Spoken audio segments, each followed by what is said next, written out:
Nagkwento si Zia Quizon tungkol sa tunay na kondisyon ng kanyang amang si Dolphy. Usap-usapan kasi ang umano'y panghihina ng Comedy King. Ang Star Bites, hatid ni Lars Santiago.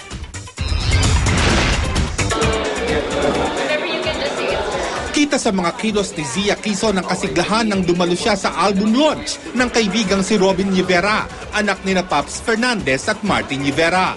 Hindi mababaka sa kanya ang napapabalitang panghihina raw ng kanyang amang si Dolphy.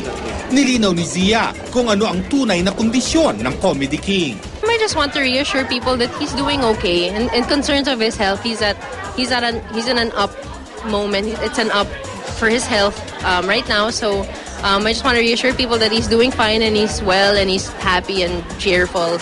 Kwento pa ni Zia, madalas pa rin daw silang magkulitang mag-ama sa kanilang bahay. I still live at home, so maya-maya, wala. Kukulitan lang kami doon, wala. Singit lang ako doon, gigisingin ko siya. Whatever. Nunod kami ng TV and something. Parang nasanay na rin daw si Zia sa madalas kumalat na balitang wala na ang kanyang ama. Ang mahirap lang daw, nag-aalala ang marami nilang kamag-anak sa ibang bansa. Sa tuwing may ganitong araw balita ay sinasabi pa nila kay Dolphy na dinadaan na lang ito sa biro.